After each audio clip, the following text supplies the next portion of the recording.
This is a presentation of our new titles from Fall 21 and Spring 22. I'm Ilise Levine, Director of Sales and Marketing for Shadow Mountain Publishing. Let's start with middle grade fantasy. The Legend of the Dream Giants is a hybrid format of a full novel plus 120 graphic novel style illustrations. It's the story of Berg. When he was very young, his mother hid him in a cave and led an angry mob of villagers away, sacrificing her own life to protect her son. In all the years since, Berg has lived alone. The only reminders of his family are his mother's satchel and his recurring dreams of a white bear, representing his mother, who comforts him and guides him through life's challenges. And these dreams are conveyed without words by the illustrations as you see on the screen. When he feels lonely, he will risk entering a village to trade a forest trinket for food. He's really searching for companionship and a friend. But with every attempt he makes, people only see his massive size and cruelly chase him away. I'd like to read you 2 sentences from Chapter 1 to give you a sense of the emotive and elegant writing style. Berg ran with all his might, his feet bounding the earth as he fled toward the deep wild woods. He knew the people of Sleeping City would soon follow, with their pitchforks and torches and pointed sticks. Berg cried as he ran, not because he was afraid of the people, but because the people were afraid of him. This is a great read-alike for kids who enjoyed the one and only Ivan. Dragon Watch by Brandon Mull is a #1 New York Times best-selling series and the sequel series to Fablehaven. The finale is coming in the fall, Return of the Dragon Slayers. And there's also a companion title, Legend of the Dragon Slayer, which is a visual discovery of the first ever origin story of Dragon Watch. It also has character insights from the author. And Champion's Quest is a new fantasy series about a group of kids who are transported from their hometown into a role-playing game, something like Dungeons and Dragons, where they have to overcome their real-world vulnerabilities to outwit their foes.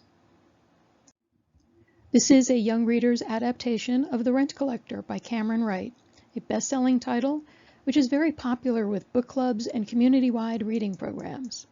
It's about a woman living in abject poverty who discovers the power of literacy to transport her to the possibilities of the world outside of the garbage dump in Cambodia where she lives, to a brighter future. Missing Oakley is a new fall title about 2 sisters, one their parents' favorite, and the other feels unheard. When Oakley dies in a tragic accident, Phoebe is overwhelmed with grief and scared. She lies about how the accident happens and confronts a witness who thinks Phoebe pushed her sister into the river. The story, told in first person from Phoebe's perspective, explores dealing with life's hard challenges, the impact of secrets kept and lies told, and finding your own voice. Trusting True North takes place during a pandemic, as a girl is separated from her mother when the border closes, and her father is a nurse who is busy at the hospital with people sick from the virus. Our protagonist tries to find her own cures and remedies to life's challenges which unfold along with the pandemic, and she feels very alone with everyone so completely distracted by the virus. A Child of God is a picture book which conveys a comforting message from Black parents to their children who see visual representations of their Christian faith, but question what it means when they don't see their skin color, their physical features, or their gender portrayed. In soothing verse, the father reminds his children that pictures of faith, such as angels, were drawn by someone, and encourages his children to draw their own pictures so angels look like all of us. This is a gentle but highly impactful way to introduce how pervasive lack of representation is in our culture and how it affects the BIPOC community. Even though the title refers to their Christian faith, there's no scripture in the text. This is a look at some recent titles, lots of state award nominees and winners on the list. Let me highlight one title from fall of 20. Real is based on a true story of one of the co-authors, Peyton Goddard. It's about a girl with non-speaking autism who wants to go to a public school and must overcome the challenges and objections of students and their parents who don't understand autism and want her sent away to a special ed school. There's a PDF tips for inclusion from the authors, which you can find on our Edelweiss catalog. Shadow Mountain is a clean content publisher for our kids and YA titles, And you can imagine the challenge of doing YA with no drugs, no violence, no sex, and no foul language. But our characters and stories don't represent some utopian world of goodness. They're teens living in the real world, experiencing at times overwhelming emotional pain.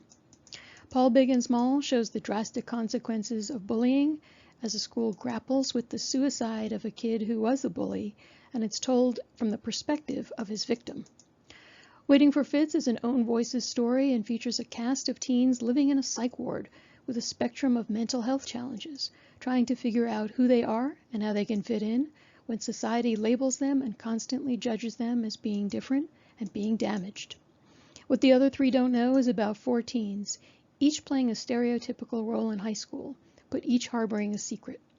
On a dangerous river rafting trip, they will confront their fears, drop their social masks, and realize they can finally be true to themselves.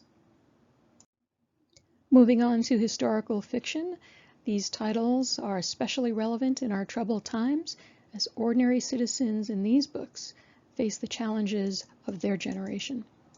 Beyond the Lavender Fields takes place on the eve of the French Revolution, as the 2 protagonists represent both sides of the conflict, the aristocracy who want to maintain the feudal system of privilege, and the workers who want to dethrone their king and create a democratic French Republic. A Brilliant Night of Stars and Ice is based on the true story of the Carpathia, one of 2 ships who received an urgent distress call after midnight on April 15, 1912, from RMS Titanic, and was the only ship who answered the call. It's told in alternating chapters from the perspective of the captain of the Carpathia and a young female passenger on Titanic.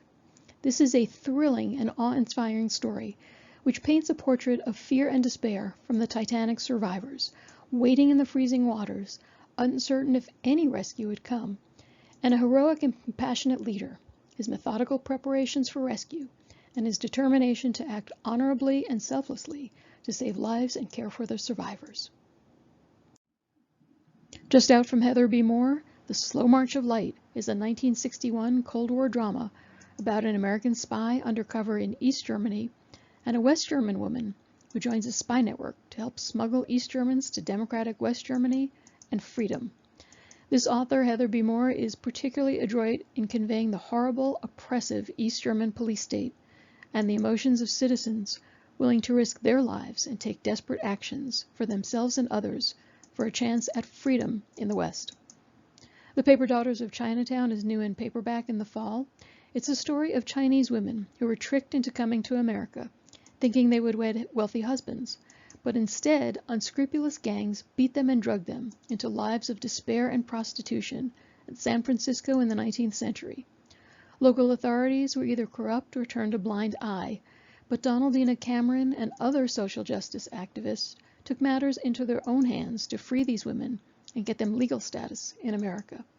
This is a great title to better understand the wounds of past injustices, to explain our current racial divisions. New in nonfiction, and the genesis for why we fought is a question many readers of nonfiction, myself included, always ask ourselves when we're reading about World War II. What would I have done in the same circumstance? These are 7 largely untold stories to illustrate that World War II was fought on front lines far beyond conventional battlefields. Some were ordinary citizens like William Siebold, a German immigrant after World War I and a U.S. citizen by World War II. When he was coerced by the Gestapo into becoming a spy in America, he instead approached the FBI and offered to become a double agent. His efforts successfully helped bring down a dangerous German spy network that was dedicated to stealing industrial secrets and sabotaging America at home. This history is in itself a civics lesson in how citizens have defended democratic values. Here's a look at some backlist nonfiction. We tend to do untold stories, which also show the human side of conflict. The 3 titles to the left are short chapters with microbiographies of people who were swept up in historical events. And She Stood for Freedom is about a white Southern teenager who found herself on the front lines of the civil rights movement, facing the hostility of her parents and neighbors, threatened with violence, and eventually put in the notorious Parchman prison in Mississippi on death row to teach a lesson to other whites who worked to end segregation and ensure voting rights for all citizens. Proper romance series. This is a genre which has surged in popularity, and season 2 of Bridgerton is coming to Netflix in 2022. These heroines are not damsels in distress awaiting rescue. They are women who have had the rug pulled out from under them. Some have emotional upheaval, some have physical challenges like alopecia. Others marry men who have issues not well understood in their day, like autism and paralysis.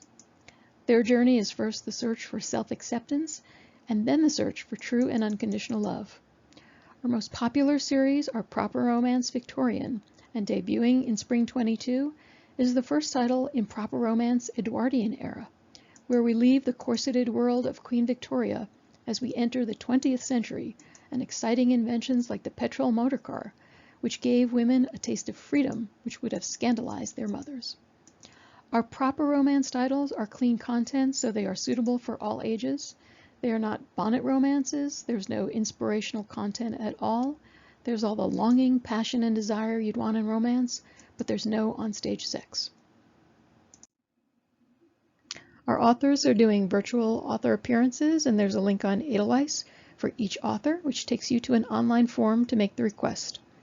Our titles are also available as ebooks to libraries on all of the usual popular platforms.